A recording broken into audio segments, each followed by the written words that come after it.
Monsieur Genkou, bonjour. Bonjour. Alors, vous êtes le président national de la jeunesse de l'ANC. Aujourd'hui, vous avez réuni les femmes, les scolaires. Quels en sont les objectifs de cette rencontre avec les jeunes? Merci. Le thème principal, c'est la relance de la mobilisation. Bon, comme nous sommes des politiques, on ne peut pas parler de la scolarité de la jeune fille sans apporter une touche politique. Donc, c'est un processus dans lequel nous sommes engagés et aujourd'hui, c'est le tour des jeunes filles.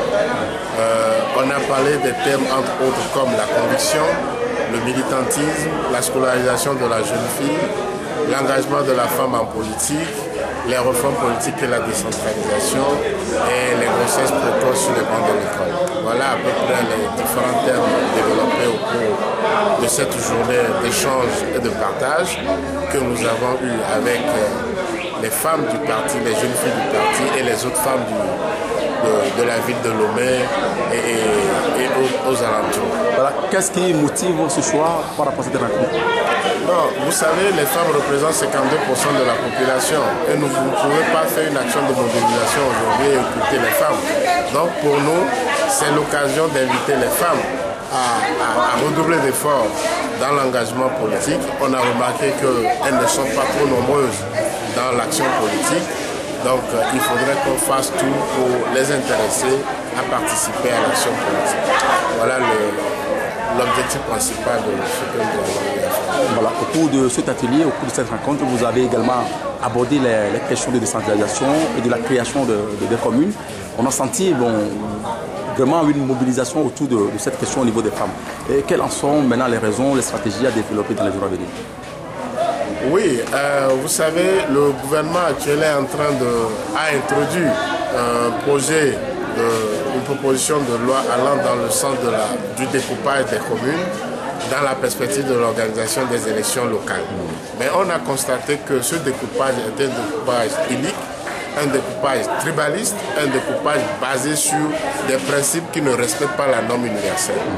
Donc, on a expliqué tout ça à la population, puisque le gouvernement est en train d'effacer l'identité culturelle de notre nation. La ville de Lomé n'existerait plus, la ville de Thiévié n'existerait plus. Ils ont créé des trucs totalement bizarres qui ne répondent sur aucun critère. Donc on a essayé d'expliquer ça aux femmes du parti, puisque les élections locales touchent en première partie les femmes. Parce que dans les conseils municipaux, on souhaiterait que nos femmes prennent activement part dans ces différents conseils-là. Donc une fois si elles sont lésées, si elles ne connaissent pas ce qu'est la décentralisation, ce qu'est les élections locales, je pense que ce n'est pas une chose. Et vous avez constaté vous-même dans la salle, dès qu'on a exposé ce que le gouvernement veut faire concernant le découpage des communes, ça a suscité un tollé dans la salle. Donc nous, ce que nous allons faire dans les jours à venir, je pense que le parti sortira un mot d'ordre que la population sera appelée à respecter. Voilà, vous avez également abordé les questions de la violence, des violences aujourd'hui au niveau du campus universitaire. Qu'est-ce que vous comptez faire dans les jours à venir?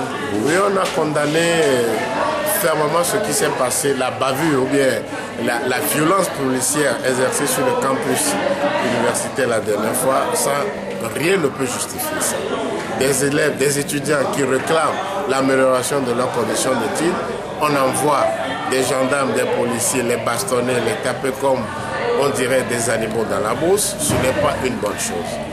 D'autres sont jetés en prison sans aucune forme de respect des principes démocratiques et des principes des droits de l'homme.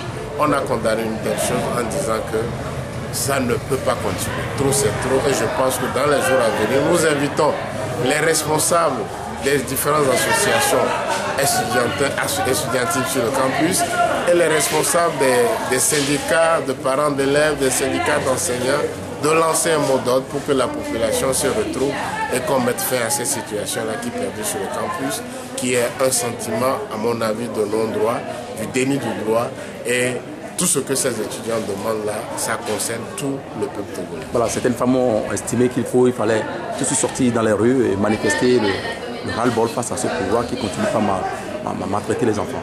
Oui, les femmes ont souhaité leur ras-le-bol, c'est ce que je disais tout à l'heure, qu'il faudrait que les mouvements estudiantins lancent un appel en appelant toute la population à répondre massivement à un appel. Nous sommes la même politique que nous sommes, si on se lance dans la bataille, maintenant on va dire nous sommes en train de faire une récupération politique. C'est pourquoi nous demandons à ce que les mouvements étudiants lancent un appel. Nous, on est là nous sommes des citoyens, nous avons des jeunes frères qui sont sur le campus, qui sont brimés, et nous sommes prêts à suivre ce mot d'ordre que ces mouvements étudiantins lanceront tout prochain. Voilà, cet atelier aujourd'hui vient de prendre fin. La prochaine étape, c'est quoi?